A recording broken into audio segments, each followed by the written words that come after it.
We finally got one after a drought for the top three prop bets that we normally drop in this segment. Chase Hooper, round one submission comes through for us last week at plus 260.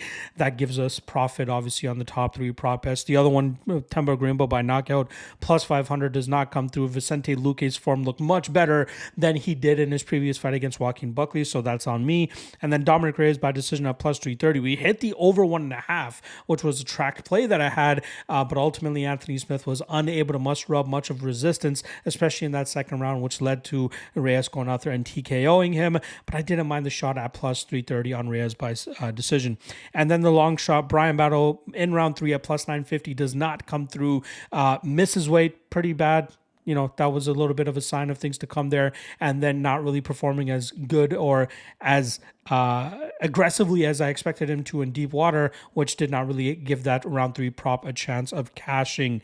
Got another three prop bets here, plus a long shot. Again, not the greatest run this year. We're going to obviously end off in the negative here for the prop bets. We'll be in the positive for the long shot because we've hit numerous of those throughout the year. Let's see if we can hit another one, which I feel pretty good about to close out the year here. So let's get right into it. First prop up that I got for you guys is going to be Davy Grant by knockout at plus 420. He's going up against a willing dance partner here in Ramon Tavares, who is likely going to want to throw down with Davy Grant. And Grant has never been finished in 20 or never been knocked out in 20 professional fights, and he enjoys throwing down in the pocket, which is where I think Tavares is going to be a little bit overconfident.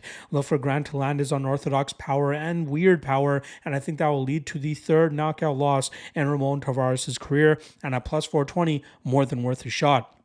Second best prop bet that we're going to go with, not as juicy as the first one, but we're going to go with Sean Woodson to win by decision at plus 115. I expect him to go out there and utilize his classic style of utilizing good footwork, good lateral movement, and a stinging jab down the pipe to keep Fernando Padilla busy and often frustrating him and leading him on into bigger shots, which will further muzzle the offense of the Mexican fighter. I do believe Woodson is the superior striker here, and as long as he can showcase his stellar striking defense as we've seen throughout his career, he should be able to go on and give us another classic Sean Woodson performance by decision at plus 115. The third and final best prop bet that I got for you guys here is going to be Navajo Sterling round one KO at plus 200 as he goes up against Tuco Tokos, who I do not believe is a UFC caliber fighter. Sterling will be making his UFC debut here after earning his contract on the Contender Series this past season, and I think he'll showcase there are levels to this thing, especially in the striking realm, which Sterling already has a decorated background. Tokos is a BJJ black belt, so it wouldn't surprise me if he's going to look to try to get this fight to the ground, but often he looks to strike with his opponents, which often leave him to get touched up and eventually finished. Anytime Tokos gets a spot on a big platform, he comes up short and usually brutally, and I'm expecting that to happen here once again with Sterling finding that knockout within the first 5 minutes.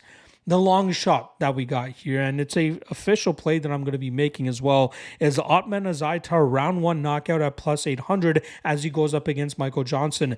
Now, Johnson is very good. He's very disciplined, solid technical striker, but often makes some bad fight IQ decisions, which often cost him fights, which is why he has a 22-18 or 22-19 record. I believe Azaitar will be able to exploit that by crashing the pocket relentlessly, as he always does, landing that big power, and eventually finding the chin of Johnson and putting him away. To get this prop at plus 800, a prop that Azaitar has hit in 8 of his 13 wins, I believe it was. Let me just get the exact number here for you guys. But it is a prop that often hits whenever you bet on Azaitar. I've hit on him in the past with this prop. Let's see here. 1, 2, 3, 4, 5, 6, 7, 8. Yeah, 8 out of 13 wins have been first round knockouts, and I'm expecting that to happen once again here. Plus 800, sign me up. All right, there you guys go. 3 best prop bets and a long shot to close out the UFC calendar year. That is a wrap on all the content that I got for this week. I should have already dropped my PFL Europe breakdown. So if you guys are looking for an appetizer to the UFC card later on Saturday, PFL goes down Saturday afternoon. So make sure you guys check that out. I also have Cage Warriors going down this evening and ACA going down on Sunday, which I'll have written breakdowns for on the Lock of the Night Patreon page. And I might I might, depending on my schedule and my willingness to actually do some more work and rather not enjoy my holidays, I might drop KSW 101 breakdowns for you guys next week. And then the following week, we have Octagon 65, I believe it is. If you guys want it, drop a comment below. Let me know, and I'll drop breakdowns for those events as well. All right.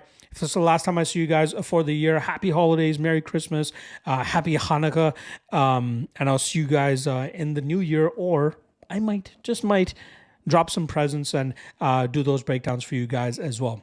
All right. Good luck on all your action this weekend, folks. I'll see you guys again soon. Peace.